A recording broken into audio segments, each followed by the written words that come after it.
You're watching WDHN Sports.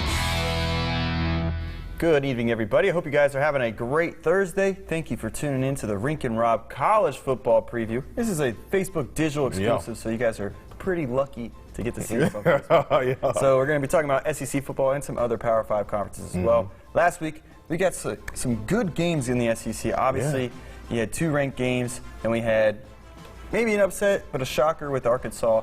And then, I mean, we saw some schools, they look bad. Yeah, some schools look bad. Speaking of schools that look bad, the Auburn Tigers, man, each week, we should learn more and more about each team.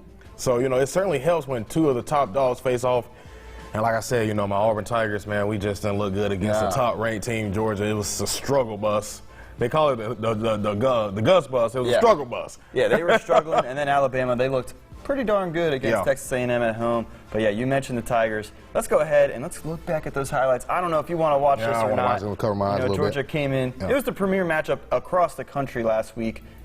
Sadly for Auburn, they would not be on the winning end of this one. Yeah, it started from the jump. Georgia was dominant in the trenches all night, and we saw Bo Nix seemingly on the run, trying not to get sacked. And a big part of why Auburn couldn't only muster 6 points is because they averaged about 2 yards a carry all night. The offense just looked, just bad, man. Yeah, well, the same can't be said for Georgia. They came out to a hot start, taking that 17-0 lead in the first half. Stetson Bennett that was his first start as a Bulldog, and he played well, throwing 240 yards as well as having a touchdown, and that helped the Bulldogs ultimately getting the win, 27-6. So you kind of mentioned how the running game did not do so well for Auburn. But what else caught your eye and why you think the game went the way it did? One reason, the defense, we had Smoke Monday ejected for a targeting call. I did not agree on it. You wanted to call it targeting. I thought he launched. It's one of those plays where it is unfortunate that he got ejected. He's a key part of that defense. It certainly changed the dynamic of the game. Yeah, but for sure. That's a big part, man. He's a team captain. Yeah, but I thought overall, the first half, the Tigers were kind of iffy on defense, but in the second half, they tightened the reins. I think gave up, a field goal? Yeah. So they looked good defensively.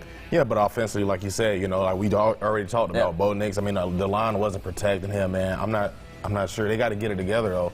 He can't run for his life like that going forward. So it was tough, man. Yeah. I mean, Georgia, they do have a great defense, so you never really know. I mean, I think they're going to put every offense in kind of a cluster mode of where are we going to do this week? How are we going to game plan against Georgia's defense? Right. Except for Alabama. They got they have quite the artillery when it comes to offense. Yeah, they do. And speaking of the Crimson Tide, they look pretty darn good against Texas A&M. The Tide put up 52 points, and they thrived on the big play. Mac Jones threw 435 yards with touchdowns of 87, 78, and 63 yards while adding a fourth as well. And we know a lot about Jalen Waddle and Devontae Smith. But Saturday it was all about John Mechie III, who caught 2 of those touchdowns and racked up 185 yards on, get this, just 5 catches. You can do the math. That's like, what, over 40 yards a catch or something like that? And, the defense, they didn't play too shabby either. Any day you score a defensive touchdown, you're going to have something to smile about at the end of it. And they end up holding Texas A&M to only 24 points. And that should be taken as a good thing because, Bama, they could score the rock. So you got to think, if Alabama holds the team to less than 30 points, they're probably going to win that game. Yeah, they're definitely going to win that game. Moving to that team that Auburn plays this week, though, the Arkansas Razorbacks, they hit the road to play against Mississippi State. The Bulldogs are coming off that breakout game against LSU as they put up 44 points and 630 yards, mostly through the air. And last week, Arkansas was able to slow down State. The Razorbacks won this game 21-14. Yeah, so, I mean, the Razorbacks, they won this game because they caused turnovers. They gave up, I think it was 450 yards, and they only put up 300, but they had 4 turnovers. And they also had the ball 12 minutes less than Mississippi State and were outgained by 125 yards, like I said. So, I mean, you win the turnover battle. Yeah. Doesn't matter if you give up yards, because if you get the costly turnovers when you need them, you take points. And that's going to be key for them, this week as they play in Auburn. With the Auburn offense struggling like they are, they get a couple of turnovers. Hey, upset alert in Jordan Hare. Could be. We're not trying to see that here. Some of us, at least. Yeah. All right, next up, let's look back at the South Carolina and Florida game. Now, well, if you missed this show last week or have not heard anything about the Gators this year, well, let me tell you about the 2 dudes named Cal. First, quarterback Cal Trask has himself right in the thick of things in the Heisman race, but his partner Cal in crime, Cal Pitts, he just popped up in that conversation as well against South Carolina. Trask tossed 4 touchdowns one of those went to Pitts. Yeah, and if you're a Gator fan, you have to be loving how he is playing, either Kyle, that is. Yeah. And you can also love this. On 4 of the 5 touchdown drives against the Gamecocks, Florida scored on 5 plays or less.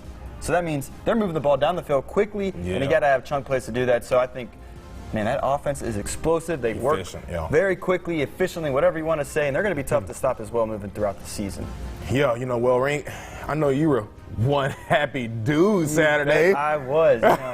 Your alma mater, they got the job done, and I know you said if they win, we're going to have some highlights. Hey, guess what? Here they are. Well, yes, sir, Robert. You can cue country roads. Mountaineers got the win. There's everybody's favorite, Neil Brown, a good old fan of the Wiregrass. Yeah, that's my man right there. He's in the second year, and in Baylor, we beat them in overtime, 27-21. They've never won since joining the Big 12 in Morgantown, and I was at 2 of those games, so that was pretty sweet. But the reason West Virginia was successful, they were able to sack the quarterback. They had 7 sacks in this game, and then, they had some turnovers when they needed them, especially picking off Charlie Brewer.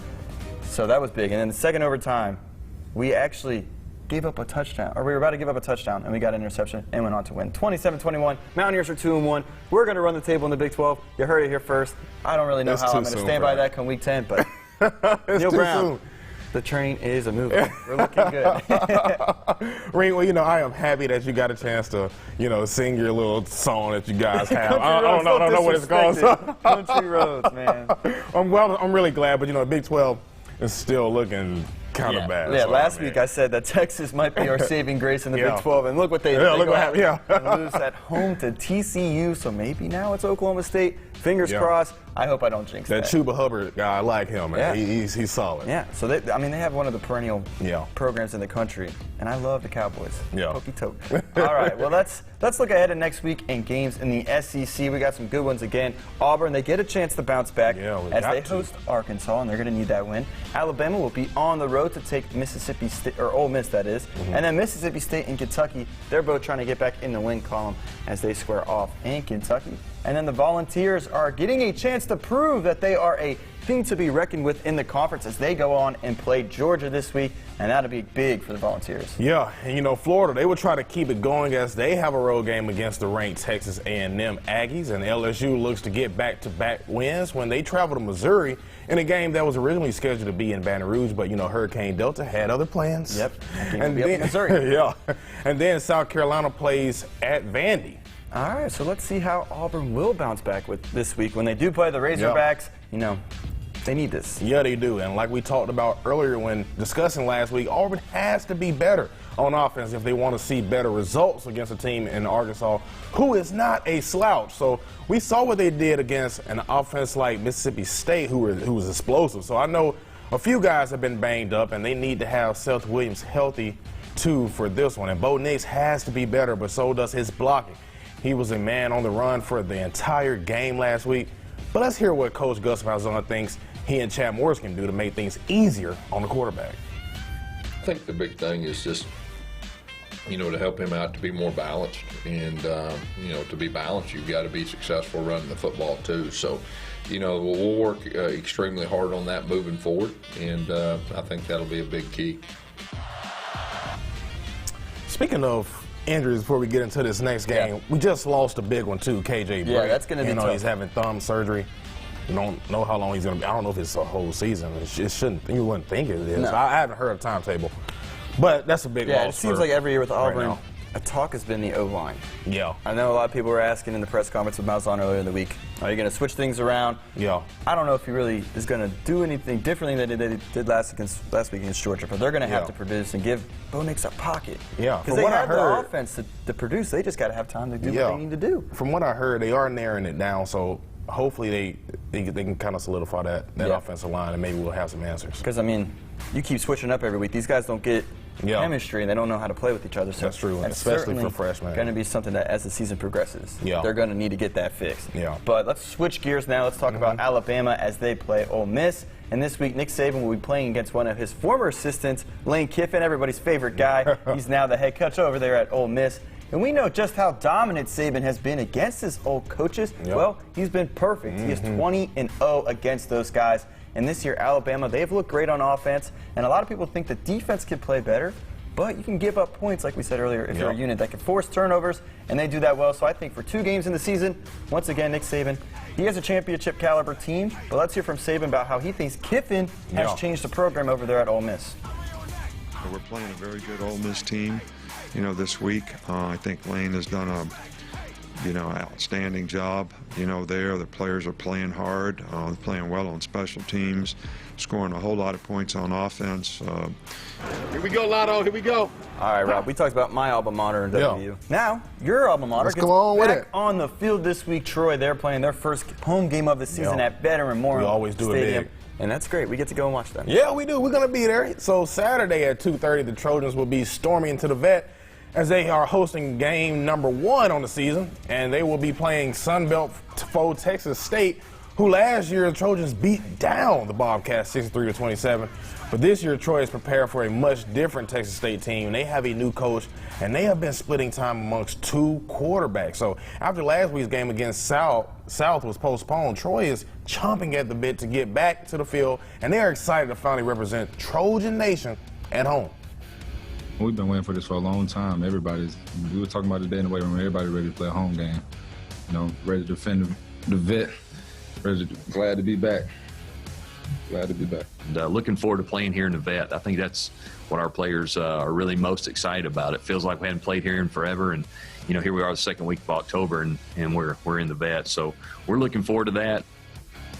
All righty, well, there's the previews for this week's game. So let's go ahead and take a look as how our picks are looking so far throughout 2 weeks of football. And you know what? We both went 5-2 last week, and we think we got the same games wrong. Obviously, we both picked Auburn. Yeah, we That did. didn't go quite the way we wanted it to. No, not the way at all. And then Mississippi State, who looked like golden money on week 1, looked completely different in week 2 as they got thumped by Arkansas. So there's Right. our 2 losses. Yep. Now I just have one game lead against you. But let's see how that could differ this week. Let's do a quick run through. First up, Arkansas at Auburn. Who do you have? Give me Auburn, man. I think they No bounce. surprise.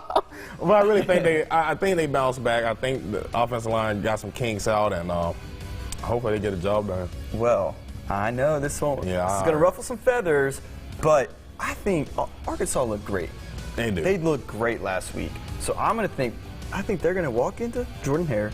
They're going to stuff Auburn's offense. And Arkansas is going to come out here. I know my boy Cam, he's a Crimson Tide fan. He's smiling at that. He's liking that. I have Auburn losing back-to-back games and really. That's not a good look. No, for the Auburn if they program. lose this game, that's not. I think it'll be a good game, though. I don't think either way, whoever wins, I don't think it'll be a blowout on either. Well, this is one of those games where if they lose, come to the end of the season, fans might look back and be like, Gus Malzahn. Yeah. I mean, I'm not going to speculate, but they got to start producing. He wasn't here for that championship.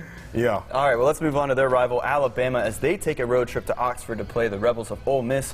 Who do you have? Ole Miss is. I feel like Ole Miss will be a little tougher than Texas A&M was last week. That's just what I see. But Ole Miss will not get the win. I got to go with Alabama. Yeah, I mean, Ole Miss is coming off a great win in overtime against Kentucky. Kentucky, yeah. I mean, it was one of those things where Kentucky scores in the first part of the overtime, misses the extra point, and then all Ole Miss has to do is go and kick the extra point and they win. Right. But, I mean, it's going to take a lot for me to pick against Alabama. Yeah. Maybe Especially if from they what we're play seeing. Georgia later in the year and Then they we got have some injuries, I'll pick Georgia. But until then, I got to go with Bama here. Yeah. And I don't think you really have to say too much outside of that. Yeah, and I don't like to admit that, but I gotta showing what they're showing right now. I just gotta go ahead and just tell the truth. All right, well, here's one of our 2 ranked SEC matchups in the week. It's Florida taking on Texas A&M in Happy Valley. We already talked about it, man. The 2 cows, they're a trouble. So I gotta go I'm going with the Gators. Yeah, I'm right there with you. I think the Kyle to Kyle connection is huge. But then last week, Florida proved that they don't just need to throw it to Kyle Pitts. Can I do this? Is this As cool? long as you're right over left. If you go left over right, that's not right. I have some Gator friends. We're good. If you do left over right, you're wrong. Oh, they'll come for me? Gerspan probably come for me, too. Yeah, they're 2 different things. But yeah, Florida's going to win this one, and they have a well-balanced offense. Yeah. Now, so they're going to be tough to beat in the SEC as well. For sure. Let's go to the struggling, I guess you could say, Kentucky Wildcats as they're hosting Mississippi State, who, like we said, have been a tale of 2 stories so far through 2 weeks. Both, like you said, both teams are struggling. I got to go with Mississippi State. I'm going with Mississippi State here. Man. At home, I'm going to take Kentucky. I don't know what the graphic will say, but just slide of the hand. I'm just going right off my head. I'm going to say Kentucky because they're a good team. They are. They really we are. might see Joey Gatewood this week. We might see him. I thought we were going to see him last week. I don't know if it looked like it was Terry for that. Yeah, Wilson. Yeah. Yeah.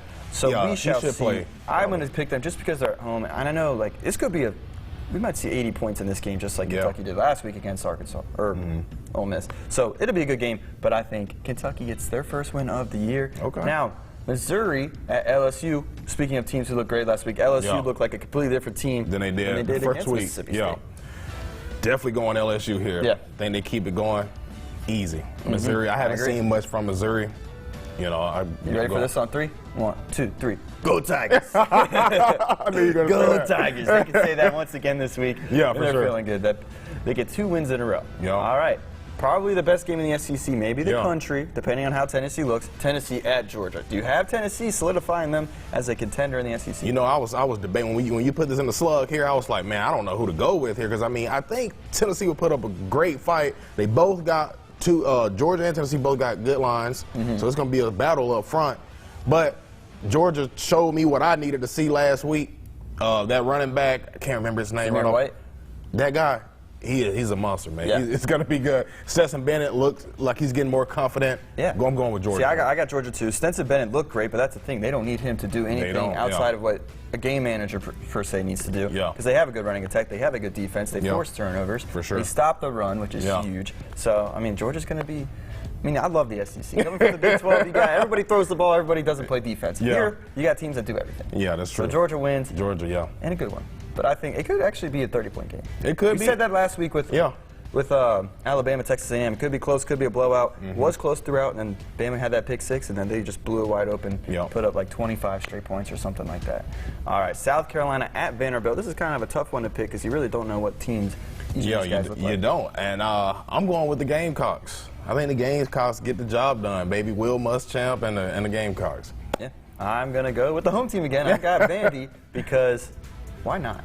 Just go with Vandy. Man, anybody pick Vandy here? Do we even like Vandy here? Well, I do. I'm picking them. All right, we're going to stoop out of the SEC for our next pick. Let's see Clemson and another team that gets to prove if they're a contender, Miami. Yeah. This looks like a darn good game. 2 top 10 teams. Oh, it's going to be a Does great Miami show that what did they have? They had the turnover chain. They got the U and all that. I don't think they're going to throw any. I don't think they're going to put no turnover chains on, throwing up U's. I don't think they do any of that this weekend. I got Clemson. It sounds like that's going to be a rout if you got a clean game from Clemson's part. Yeah. And they could put up 50 points because that's really. Trevor Lawrence, the best quarterback in college football, man. He might be the best college football prospect since Andrew Luck. Yeah. And a lot of people say that he looks like Andrew Luck, but he's got better hair. Sunshine, is that what we call him? Sunshine. All right, you know what? We don't have a grab for this one, but we got to throw Troy's back in action. We got to put them in. So do you have them routing Texas State again at home?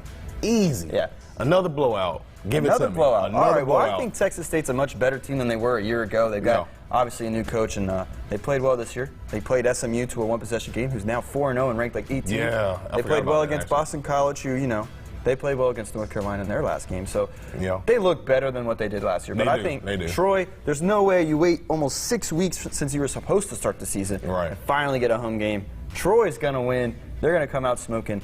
We're going to be there.